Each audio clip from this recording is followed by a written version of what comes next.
asalaamaaleykum mbokk yi, tey la dibéer ñaari fan ci rajab muy weeru ndeyi koor di juróom-ñaareelu weer ci atum junni ak ñeenti téeméer ak ñeent fukk ak juróom ci gàddaay yonent bi sallallahu alayhi wa sallam dëppoo fukki fan ak ñeent ci weeru janvier ci atum ñaari junni ak ñaar fukk ak ñeent. ñaari fan bokkul ci lim yi fàtte lim bu rafet la, kon tey ji dibéer ji rafet na. li ñu ciy tere ci rawattandiku moom dibéer mooy ku ca watu wala ku ca tàggoo.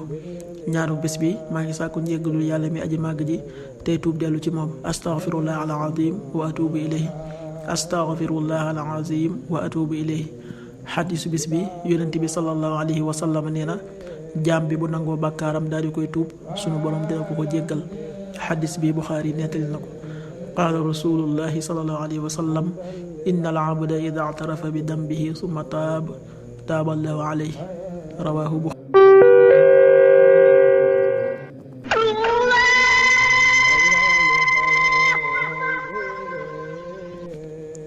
waxtu julli yi suba waxtoom dana tàbbi 6h17 juróom benn waxtu yu tegal fukki simili ak juróom ñaar. tisbaar 13h42 benn waxtu bu tegal ñeent fukki simili ak ñaar. takkusaan 16h42 ñeenti waxtu yu tegal ñeent fukki simili ak ñaar. timis 19h0 juróom ñaari waxtu yu toftalul dara. gee 20h11 juróom ñetti waxtu yu tegal fukki simili ak benn. loolu mooy waxtu julli yi ci Touba ak li ko wër. bu fekkee nekkoo Touba soo ko féetee penku ñaar fukk ak juróom-ñaari kilomètre ju ne wàññil benn simili. soo ko féetee sowwu ñaar fukk ak juróom-ñaari kilomètre ju ne yokkal benn simili. soo ko féetee gànnaar wala Saalum téeméeri kilomètre ju ne yokkal benn simili. jant bi dana fenk 7h32 juróom-ñaari waxtu yu tegal fanweeri simili ak ñaar.